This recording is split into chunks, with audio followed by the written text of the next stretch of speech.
So this is the second to last meeting of the Trusted Referral Network. Thank you all for joining, both to former members or members and guests. So the focus, the concept is we're all marketers or marketing services providers. Some of us more generalists, some of us specialists, but usually there are opportunities to collaborate, refer business, because we see none of us, except for maybe Melih, who's got a full service business, typically delivers all of the services that are needed. Even Melih will admit occasionally he brings folks on, and he's always looking for good resources. So that's the concept behind this. If we can, this is one way to stay in touch, networking on Zoom with people that you might be collaborating with or you do collaborate with. So our format is and oh, by the way, yes, Rajiv just put in the chat that he's got a networking group, a great networking group called Dynamite. He does a much better job of marketing it than I do mine. Who is? Sorry, I didn't understand. Who is the Dynamite? Rajiv Rajiv. Jadhav. Very nice to meet you. The assassin. Yes. The assassin. So the way we do this is we usually do a 15-minute showcase. Rochelle Lisner is going to do that showcase today. On what topic, Rochelle? What does it take to grow business? Okay. What does it take? Want me to start first, or are we going to do names first and then the showcase? Yeah, why don't we start with the showcase? Okay. We'll do 15 minutes. If everybody would put their contact information in the chat, that would be great. And then after Rochelle goes, we'll do about 3 minutes or so per person intros, and I'll introduce that, or I'll start that after Rochelle's showcase. Rochelle, I'm going to put on a timer if I could find my timer. Timer for 15 minutes. Okay, let me know when you're. Go ahead. Okay, here we go. So what does it take to really, grow your business today? And we're here to say it's not prayer. So let's get to see a real simple business model, and this will make it really easy. Now, with marketing, I'm embarrassed to say my drawing skills are slim to none, definitely in the none to minus none. So we have to start already with our imagination. So let's start with this. This is like your business triangle. Your business success is going to depend on 3 areas. The first area is sales. Sales equals your income. That's where all of us kind of come together and sort of can support each other. Under sales is your marketing. Under sales is a big area that I do a lot of work with is how do you speak about your business? Most businesses are dismal. They are very long-winded, calming, and boring, and I don't get to see, a client's expertise. When you talk about your business, I always want to know, how do you pull a rabbit out of a hat? What do you do? What do you say? How extraordinary are you? And when you talk about your business, are you storytelling or boring telling? And I can't tell you, most people are boring telling. So again, when you think about your sales and you're bringing in revenue, what do you tell? Now, when you tell a story, I find that I want to give you like a little bit of an analysis. I think there are 2 types of business. There's 2 types of architects. Once again, let's look at this one for a second. There's an architect that puts up a 4-family house, and there's an architect that, what I say, is the architect that does the Freedom Tower. I find that there's so many clients that I have that are Freedom Tower. They have a lot of Freedom Tower expertise, but they present themselves like the four-family house. And when you do that, you actually you can't raise your fees. You blend with everybody else. I don't get to see how extraordinary. So you really got to get clear on what are your Freedom Tower skills? How do you speak about them? And that can make the biggest difference in your business. So your sales is your income. And if you're not doing well here, then your first song, the only song that you're singing is Lady Sings the Blues. Good morning, heartbreak, we're not doing well. So we've got to get the sales into some sort of consistency and rhythm. Next, this is huge for today, your culture. People are coming into work. We're dragging them into work 3 days a week. Literally, they're fighting tooth and nail. So if you're bringing people into an organization, you better create the culture and make it worth it for them. Because today, top talent are being, now if you've got lower end talent, not as devastating. But if you've got top tier talent, they are being recruited morning, noon, and night. And you want to make sure that you are creating a culture of collaboration, a culture of learning. Who can I become because I'm working in this organization? People today are not just looking for a paycheck. They're looking for potential career growth. So as your company is forming, what is your culture? Now, under the culture, as a business owner, how do you hire? Who do you hire? How do you onboard them? So when you hire somebody, your number one question is, if they're coming into the organization, how are they supporting the growth and revenue of the company? And if you're not clear on that, you're not vetting effectively. And how do you onboard them? It's got to be a formal process, not come in and shadow me and we'll make it work. The reason a lot of hires don't work is because they don't have an onboarding system and they don't vet effectively. Today, I'm doing a lot of work in talent management. You've got to ask yourself the question, what is the skill that if I bring in that particular skill, not the title, not the individual, what's the skill that if I bring it into the company, it's going to make the biggest difference? You got to narrow it down. Very often, if you get a particular skill, it can make the biggest difference. So Rochelle, I've got a question. You said you're doing work in talent management. That seems to be a departure from your communications. It overlaps. The In what way? The communication comes into the talent management. Totally. Like I'll give you a great example. I'm working with a client right now. He's a designer. He's a designer, and he needs a head. He needs a person to take control of one of his teams. But he doesn't really just need a designer. He needs a designer that understands revenue share. So let's just say you have a project and you counted it to be 100 hours, and if it comes in at 140 hours, you're broke. So he has to really deal with somebody that doesn't know how to pick out a yellow pillow. He needs somebody that's really great in finance, and that's much harder. The skill he's looking for is finance, not necessarily just coordinating color and talent. So again, that's the skill that we're looking for. And then how do we communicate it? What's the story that you're telling about your organization that somebody's going to want to work with you? Because today, top talent is being recruited, morning, noon, and night. So we really want to think about what about your company that makes you great. Last area, this is the scale. Business owner. Business owners have an enormous amount of information between their right ear and their left ear. And what's the issue? They don't know how to delegate. They don't know how to delegate because they don't have that information in a system and in a process. And because of that, they become micromanaging lunatics. And I've worked with God knows how many micromanaging lunatics. It's like a requisite, a prereq to talk to me. They're petrified to pass the baton because they cannot effectively train. So if you have to take your information, break it down, be able to train the information, and only then do you have the confidence to pass the baton. So if you can't scale yourself, you're the obstacle in the company. So when I look at these three areas, that's what it takes. Now, when it comes to scaling, most of it's a mindset issue. And let me give you a great example of this one. working with a high-end attorney. I've got a niche recently with attorneys. So I have an account that the guy does very high-end trust and estate. We're not talking about a will. We're talking about somebody that can get in, 3 ex-wives, 8 kids, 4 businesses. You've got to really navigate this kind of a trust.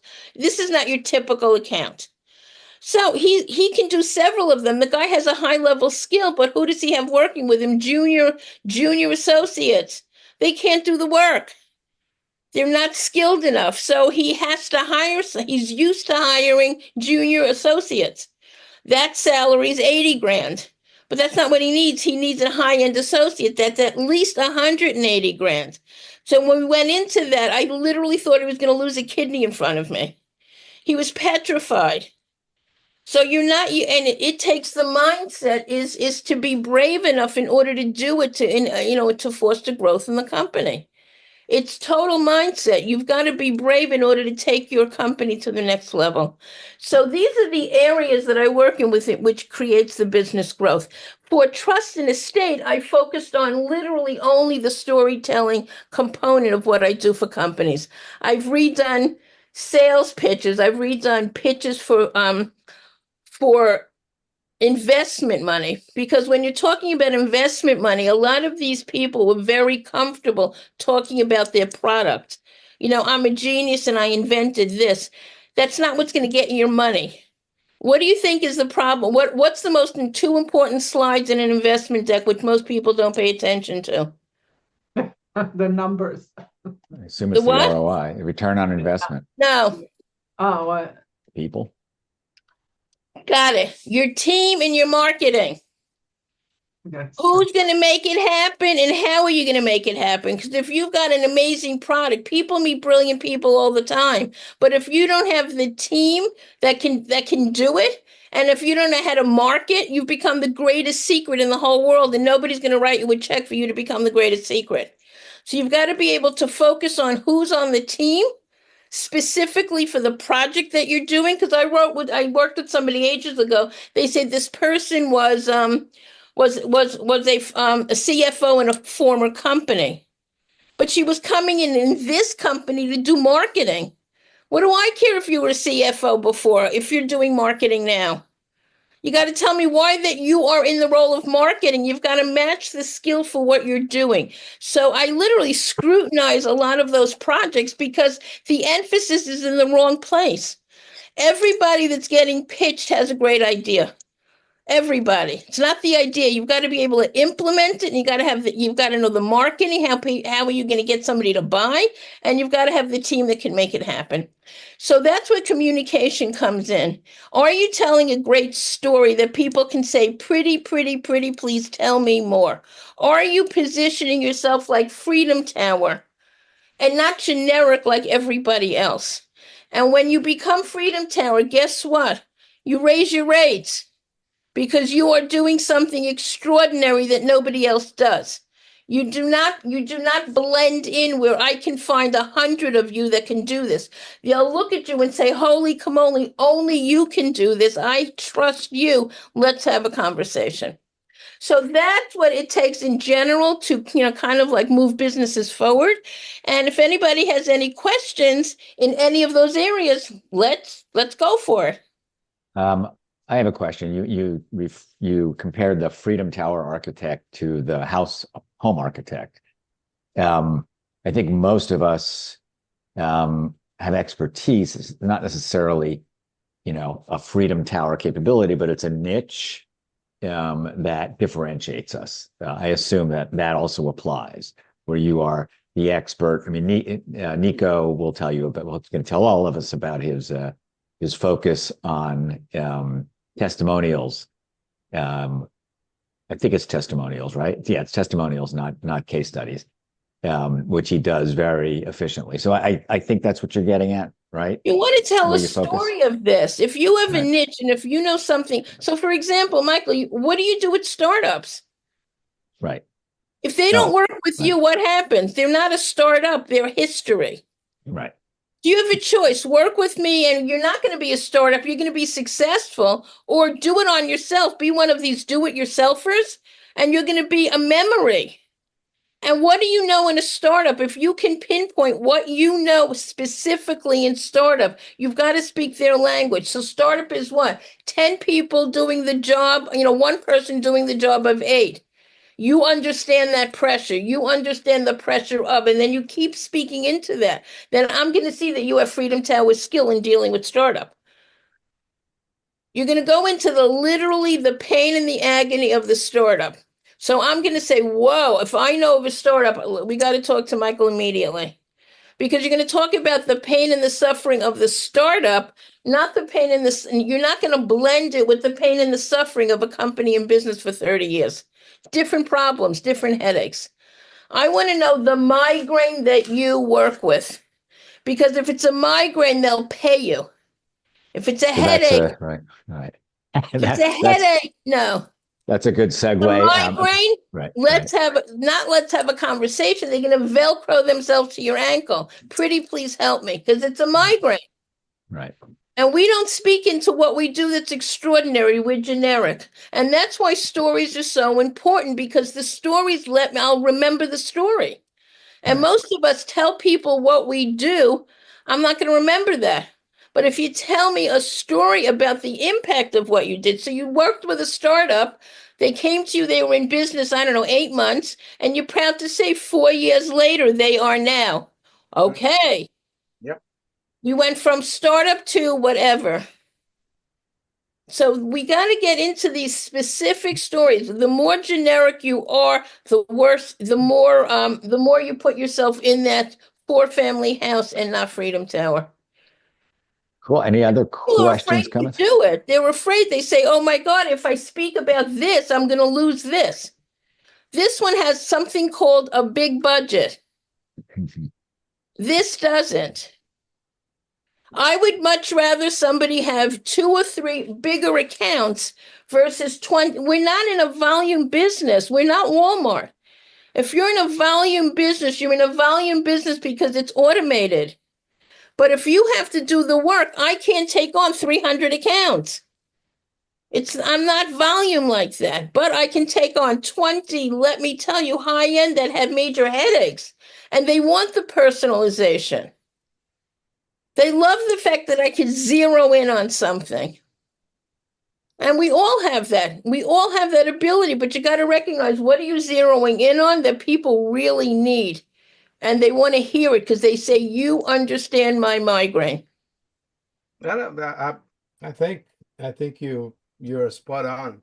Like Michael was mentioning before, he mentioned the testimonies, but it's all about storytelling. It's absolutely all about storytelling. It doesn't help if you're the best in the world in what you do, if you can't get people to understand how you can help them and catch them and tell it in a way that they will listen and continue. If you could put humor in it, it's great. Oh, yeah. And if you could put money in it. He came to me broke. He now has, $100,000. He came to me, no currency. He would dig any currency. He now has whatever. You got to put money into it as well. All right. Yeah. Thank you. So I encourage folks to talk about the migraine that they solve in your intros. And since you mentioned humor, I was listening to a podcast that was trying to find the funniest joke, the world's funniest joke. And obviously that's really difficult to do because people have different cultures, but the one that ranked the highest, very short, 2 fish in a tank. One goes to the other. You know how to drive this thing? I heard something yesterday with a marketer. She said something that, is your business limping along like an arthritic hippo? I cracked up. Arthritic hippo, yeah. An arthritic hippo. I cracked up.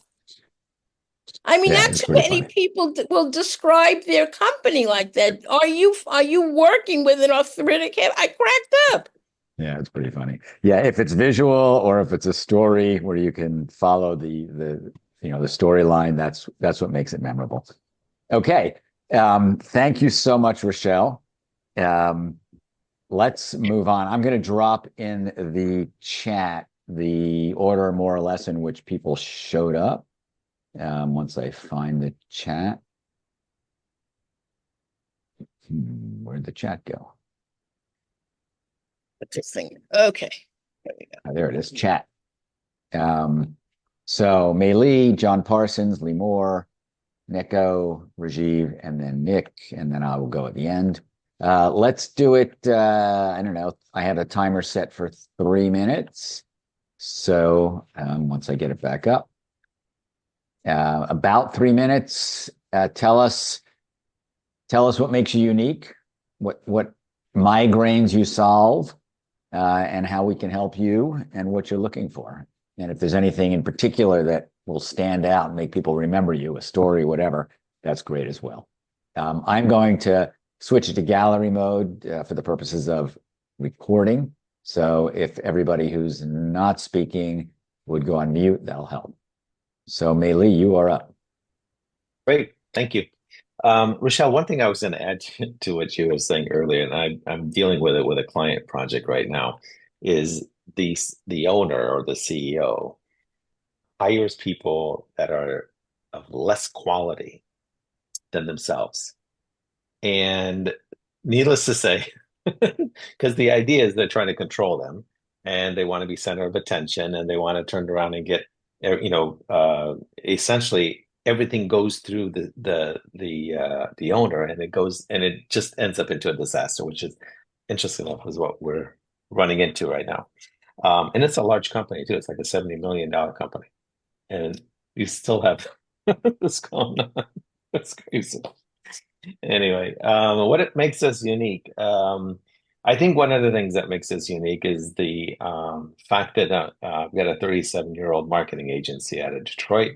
I've got a team of 24, and everybody's in-house, everybody's in Detroit.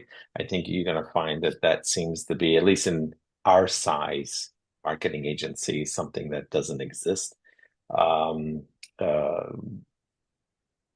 There's not anything we don't do. I would say that our primary focus is to augment an existing marketing team. I'll give you an example. One of our clients has 200 salespeople and only 3 people in the marketing department. And so needless to say, there's no way that those 3 people are able to support 200, which is where we come in. So we end up doing all the outbound work, and the internal marketing team is able to deal with the 200 sales guys, even though I'm still not convinced that that's sufficient. So I always present ourselves as augmenting an existing marketing department. The other scenario is, if you're asking me in our mid-range clients, let's say 10 million, 20 million to 100 million range, what's our focus? It's about growing the company. They're 10 million. The question is, can we get them to 15 million? Albeit the CEOs want to get to 30, right, in 1 year. But our focus is about growing the company. What does that require? And I don't care, if it's the website, if it's converting website visitors to leads. We have a whole program around that. I've mentioned that before in previous meetings, or whether it's all the various marketing elements, or if it's the advertising elements. And so we bring it all together, albeit, I think there might be some opportunities to talk to Limor one of these days, because we don't necessarily focus that much on the brand strategy as much as I'm sure she does. Don't get me wrong, as a marketing department, we do, but but it's another thing when you actually have somebody that's specific to it. So I'll stop there.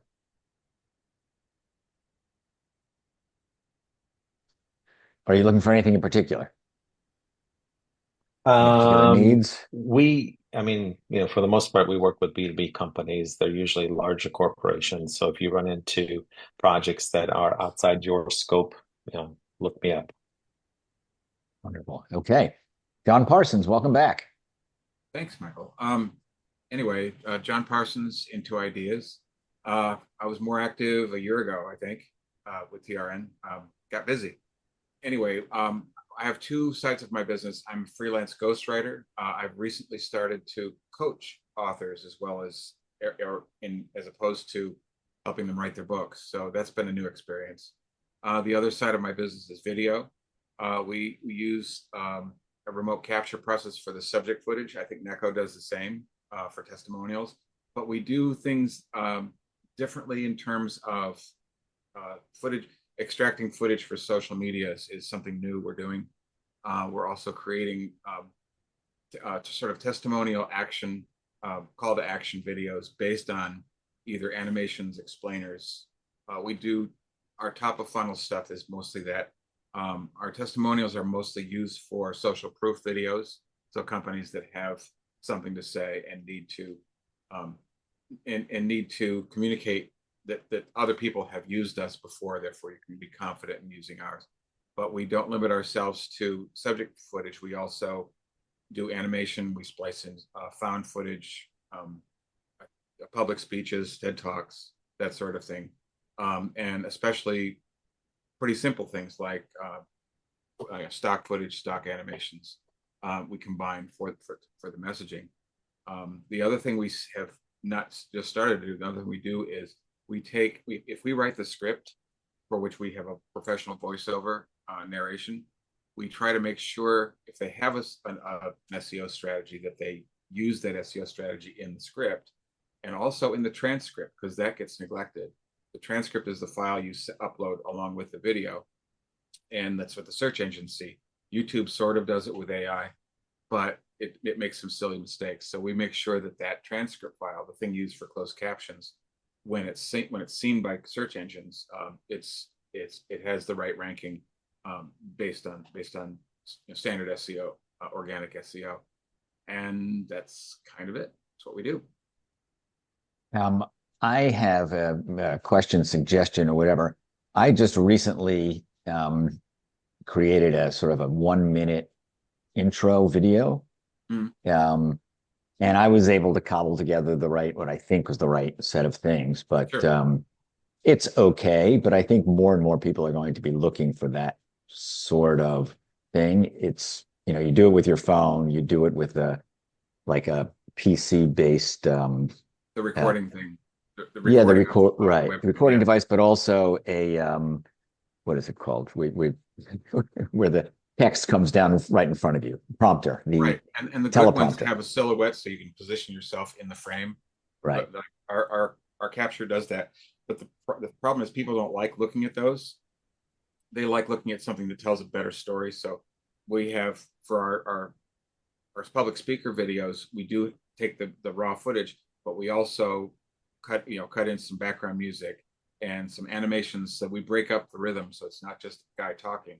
Right. It's a guy with symbolic picture of something, whatever the brand says. Right. So that's what we do. Yeah, I actually got hooked into it with a company called Pitch 59, 59 meaning 59 seconds. And they do these video cards, but then I realized I could just I took the video and put it on YouTube and then just attach it to my Blink card, which is free. So yeah. Anyway, I will put that up there. Limor, you're up. Hi, John, let's talk, because I think there is an AI application that could really help you. Just remember this. I'll start now of talking about me. So what I do is my brain is working 24/7. I solve problems.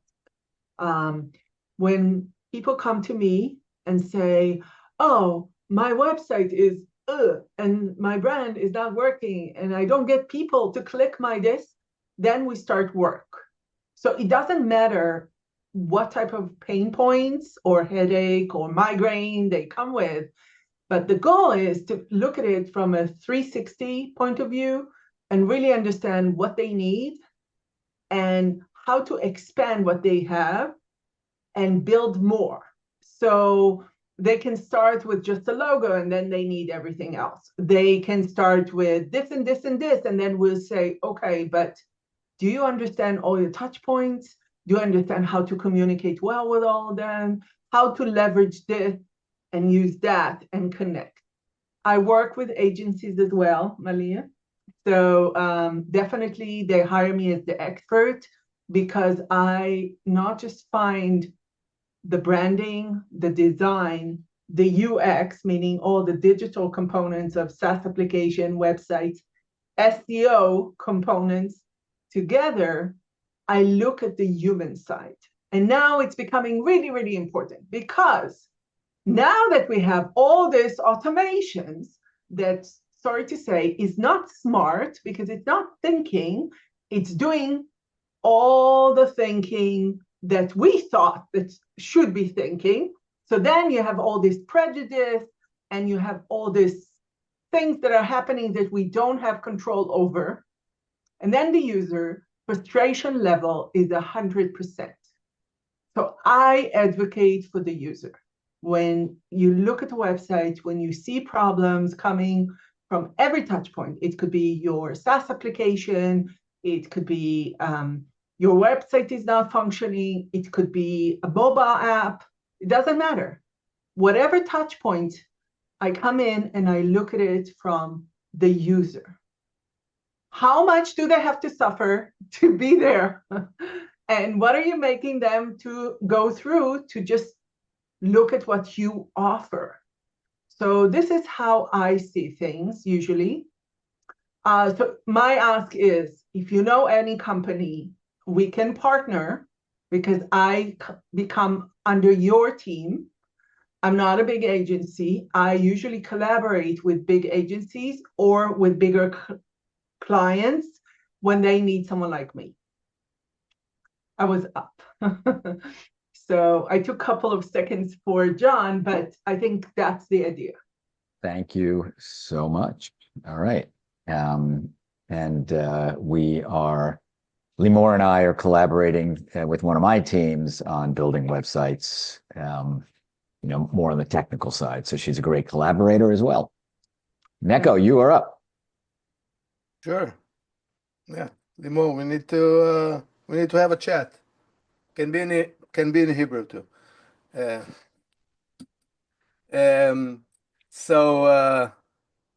Well, I will continue in the with the migraine theme, because I love what you said, Rochelle. The migraine that I solve is the pain that many business owners feel today. That you know that you want to grow your company, you need to be out there, but you know that you need to be creating content. You don't know how, or you think it's a lot of work, but you know that you need that, and you're trying to do it yourself, but it doesn't work. You need to be posting more, and you know that video content today is good video content is what will drive more attention to your brand, to yourself. So that's the migraine. Now, I would say we are video alchemists. That's the way I like to define us. Video alchemists, because we take the raw material from a business, which are the business goals, what they want to achieve. Like, it's really goal oriented, and we transmute it into what I like to call visual gold, or video content that will help them achieve those goals. So I would say it's videos.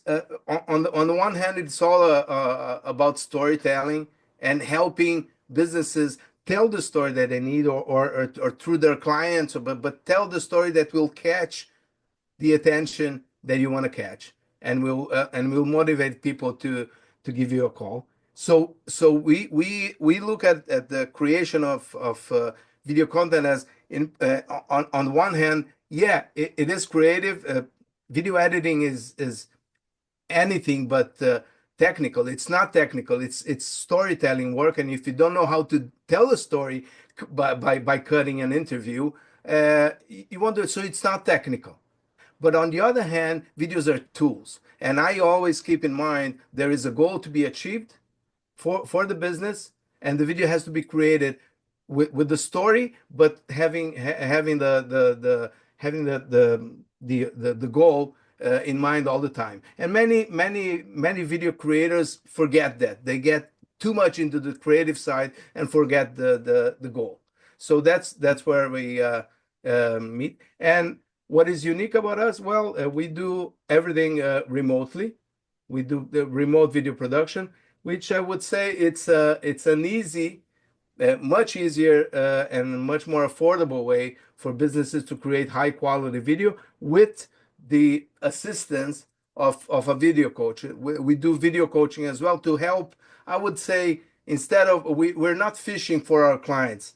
We are the boat that will take them fishing, but we will help them fish by themselves, and we teach them how to do that. So I hope. Thank you very much. And you are clearly based in Brooklyn. Well, I'm not. That's I'm in New York. I'm in Westchester, actually. Oh, Westchester. Yes, but my We're neighbors, Neco. Where are you? Larchmont. Larchmont. Oh, yeah, we are neighbors. But the background is a view from Brooklyn looking towards the city. You're absolutely right. Yes. Absolutely. Okay. Rajiv. Awesome. Yeah. Thank you, Michael, for the opportunity. I'll kind of keep this brief. As you can see from my Zoom background, Assassins for Hire, I don't assassinate people, but I do assassinate problems arising from scandal. Because when people see that on Google, they make a snap judgment about you and think the worst of you. And what's more, they even go ahead and advocate for others to think likewise. The net effect of that is your business blows up in your face, and something that you've taken your entire lifetime to build goes up in smoke overnight. And that's a wrong that needs to be righted. And that's why I do what I do. Outcomes include getting rid of press stories that allege wrongdoing, deleting it from the source, deleting a link that was previously appearing on Google, making that link go away like it never, getting it gone from the Google search result, deleting mean tweets, deleting videos, pictures that show the client in a compromising position. So basically getting rid of anything from Google social or the internet. I'm looking for agency partners, marketing advisors. Most of my business comes from them because they white label my service for it, and it's the easiest money you've ever made. You can mark up my fee by 200 or 300%, depending on how greedy you are. But the point is that you get paid, I get paid, the client gets taken care of, and like I said, it's the easiest money you've ever made. It's either lump sum or recurring, depending on the deal. I'd like to kind of change gears a little bit by talking about our thought leadership service, which I perhaps don't speak too much on. I am a United Nations speaker and advisor. Small story there is when I spoke at the United Nations for the first time in 2020 at the World Homelessness Summit, my speech was solving homelessness by leveraging coaching and technology.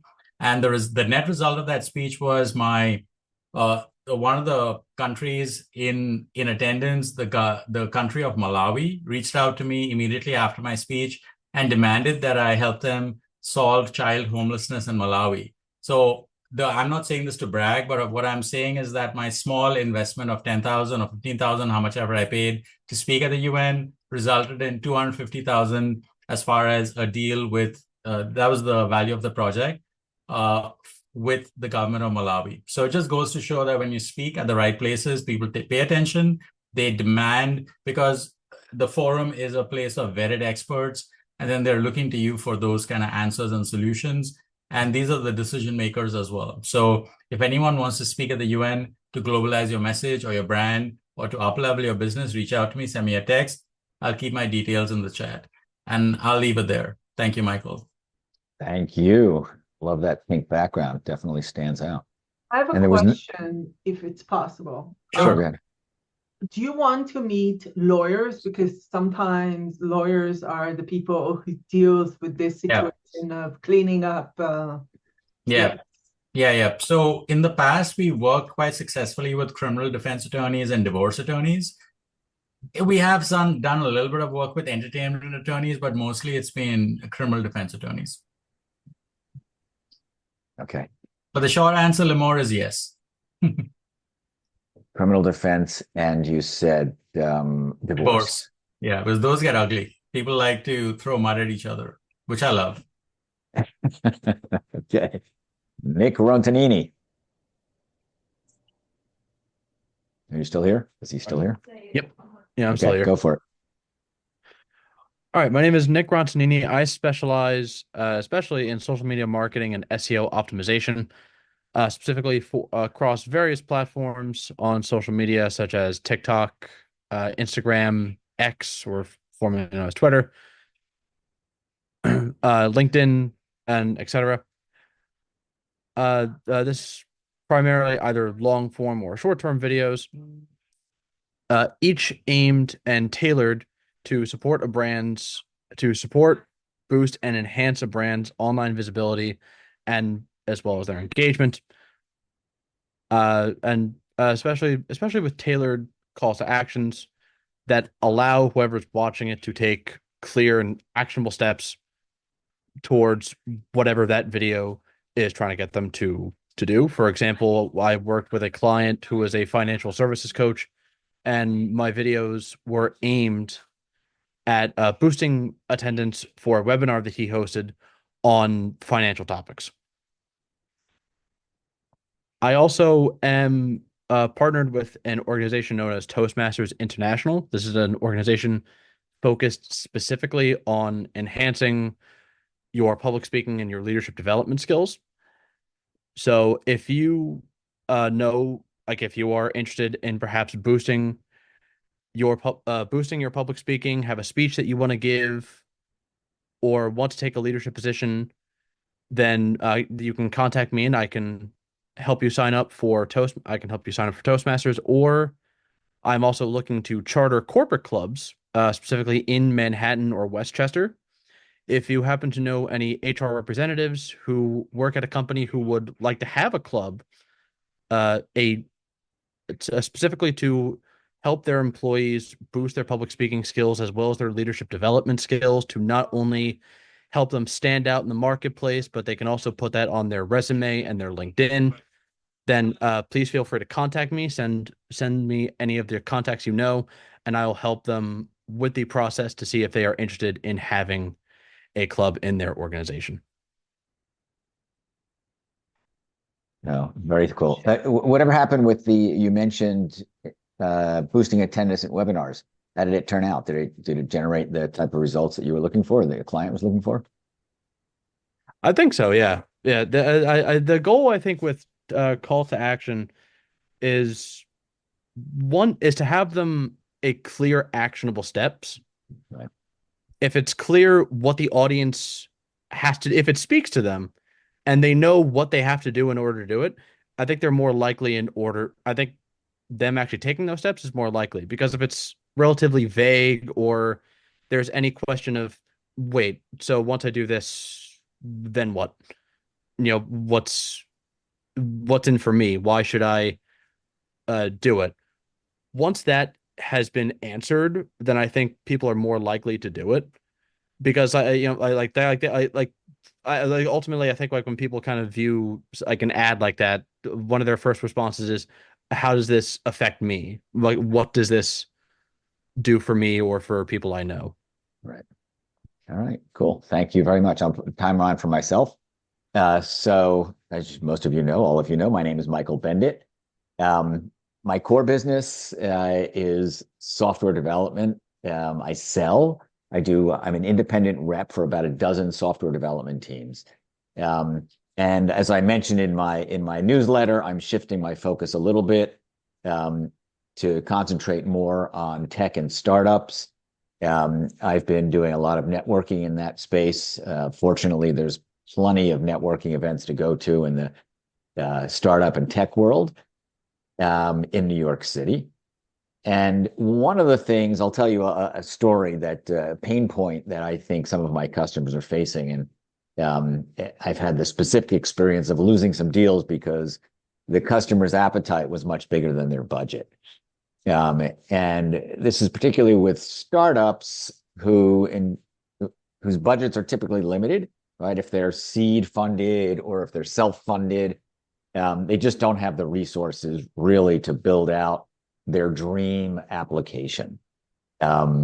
So recently bid on somebody who wanted to build a voting app for a specific target market.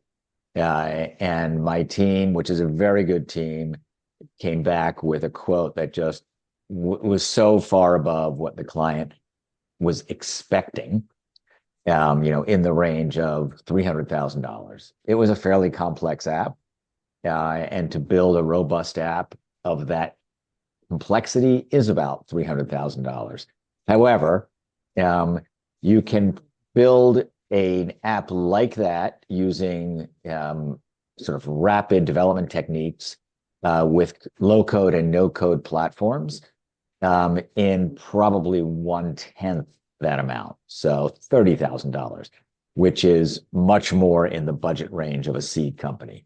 Now, it may not be scalable to, 20,000 users, but if you don't expect to scale that quickly, you'll at least be able to prove the point, prove the viability of the business with $30,000 instead of spending $300,000. And you can have more money to spend on marketing, getting the word out, right? Because we know you can build the greatest mousetrap in the world, but if nobody's coming to buy that mousetrap because they don't know about it, it's useless. So my job is to help startups in this particular case know what type of software they should be building, or what types of tools and resources they should be bringing in to build what they want to build at the stage where they are, with a plan ultimately as the application and business grows to take it to the next level and replace it or upgrade it with a more robust solution.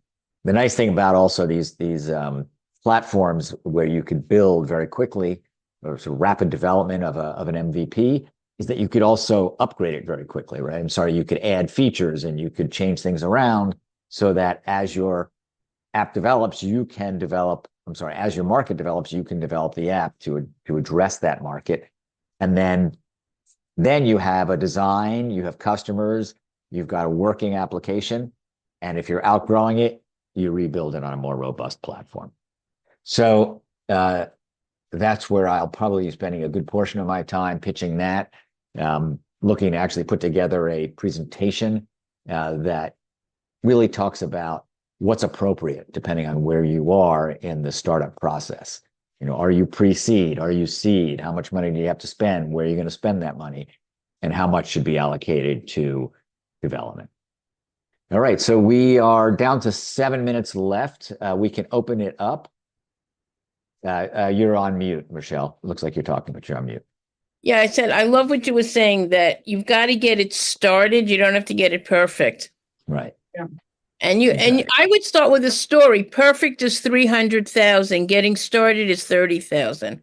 Right. Let's talk. Yeah. I mean, the That's what you have to say. Perfect is 300,000. Yeah. Getting started is 30. Let's make it happen. Exactly. That's it. It's huge because it's not. And then you have to think, my number one goal is getting rid of either or thinking. You don't have to have 300,000 to make something happen. We can do it differently. And MVP is really known now in the industry. We build websites for MVP, meaning that you start and they build up as you go along, because startups and businesses cannot spend $300,000 right like that. They need to progress, and also maintenance and stuff. Like even apps, I'm working on an app now. Just the testing time takes huge amount of hours. Right. It's like a 3 months testing. So 3 months testing in-house is money. So you need to kind of, if you build in a no code, you can do the testing as you go along, and then you can spend much more. Once you got the seed money, you can continue and build up.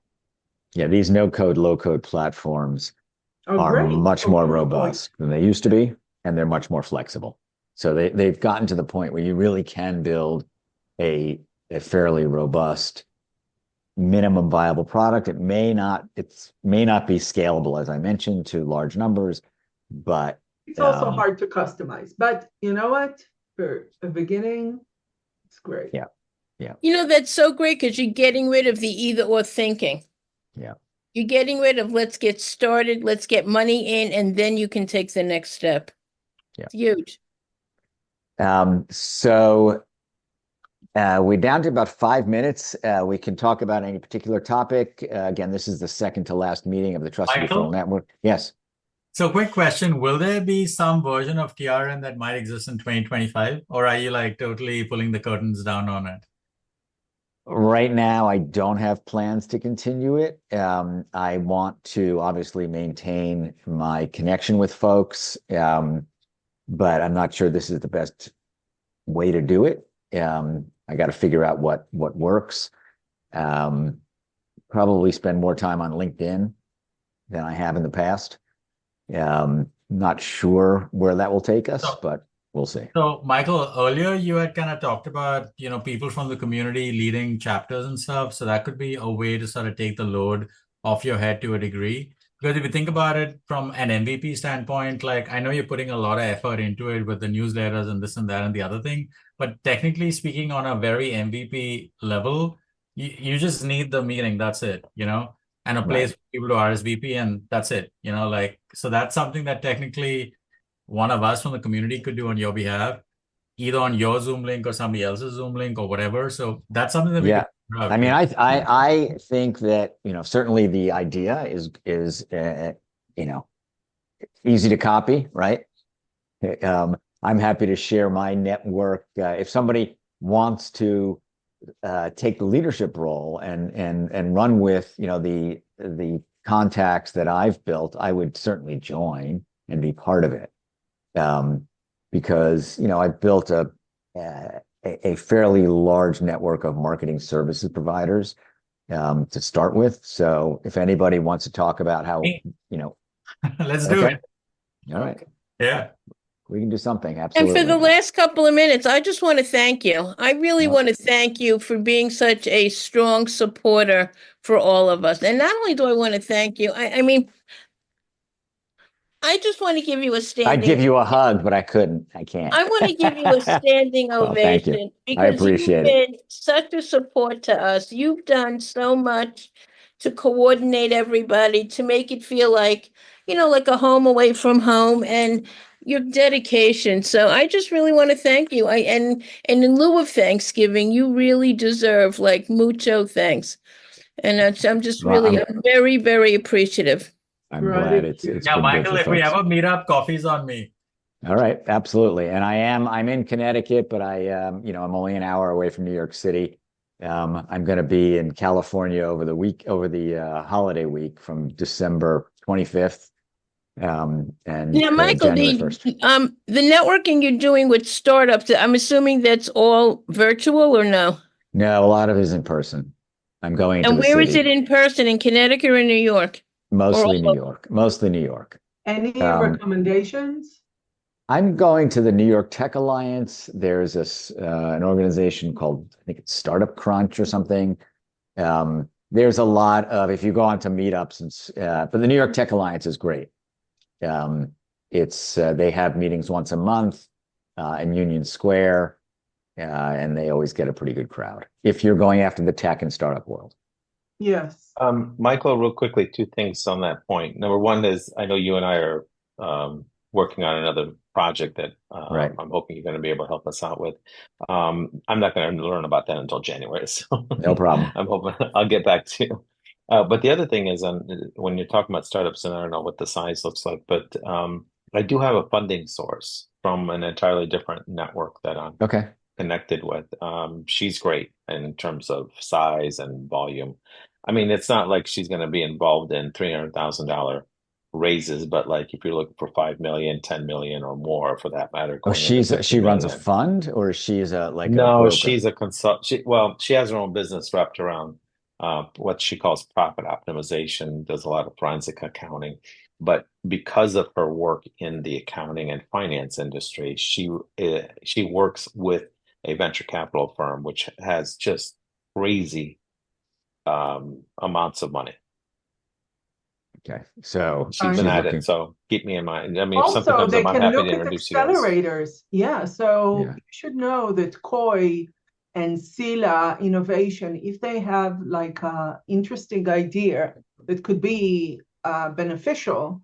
I know that in Westchester there is an accelerator that I'm mentoring Oh, really, I'd love to Yeah. talk to you about that. John Parsons. So let's definitely talk about that because I want to show, to speak at those type of organizations. John?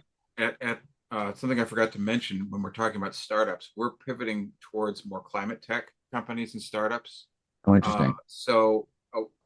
My stuff is all in the chat. I'm part of a group called Climate Base that just finished their 12-week cohort on expertise networking. So it's a group for people involved in all aspects of carbon reduction, circular economy, etc. So can you put it in the chat, John? My stuff is in the chat. I don't have the climate-based stuff at hand, but reach out and I'll send it to you.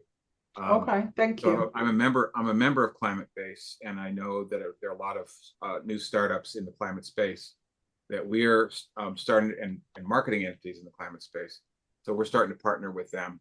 And if you guys are interested in the startup community as it pertains to climate, that would be a reason to connect with me, and we can go forward. Very cool. Thank you. So we are at the top of the hour. One thing that I will share with you, I'm now considering buying the car that I've been leasing because I'm concerned that cars will go up in price dramatically in 3 or 4 months with 25% tariffs on Canada and whatever. So if you're thinking about buying a car, do it before. Do it before tariffs, right? It's not a good advice now to do leasing. Really not. So no, I'm buying it out. Yeah. We checked with financials. From my I bought a car. If he'll get it passed, we'll see if he'll get it passed. I mean, the guy's a lot, but but even if without, the money you pay now in leasing is not leasing versus buying. Yeah, that's a thing to look into. It's a no-brainer. Unless you're leasing an electric car, which is what I'm doing, and that is worth it. Really? Then it's worth it. On some occasion, depends how much is the car and how much it will lose, but we did the numbers, and I'm not a number person, but when it comes to checking facts, because my clients, I know how to. Right. I'm telling you, leasing, even people in Parkway, you want to meet you at the gym, or you want somebody's talking in the background. We should probably wrap it up. We're over the hour. Thank you all. Sounds good, guys. Hopefully, I'll have a wonderful Thanksgiving. Thanks, have a Michael. wonderful Thanksgiving. You too. Happy Good Thanksgiving to Thanksgiving. everybody. Bye. Talk to you later. Cheers.